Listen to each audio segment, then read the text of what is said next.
ஒரு அழகான வண்ணமயமான ஊரில் ரிஜோ மற்றும் ஜோரி என்ற இரண்டு சிறிய நண்பர்கள் வாழ்ந்து வந்தார்கள்.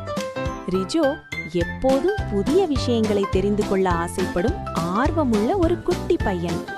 ஜோரி எல்லோருக்கும் உதவ விரும்பும் மிகவும் சந்தோஷமான ஒரு குட்டி பெண்.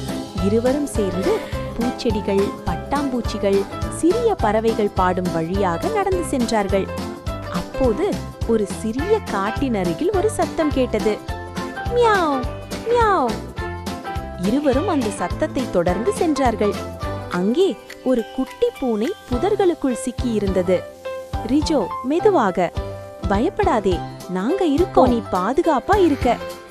குட்டி பூனை மகிழ்ச்சியுடன் மியாவ் என்று சொல்லி ஓடிப்போனது. அப்போதே வானில் ஒரு அழகான வானவில் தோன்றியது. ரிஜோ சிரித்துக்கொண்டு, பார் ஜோரி, நம்மள பார்த்து வானமே சிரிக்குது. வீட்டுக்கு திரும்பும் வழியில் இருவரும் ஒரு பெரிய ஆப்பிளை பகிர்ந்து சாப்பிட்டார்கள்.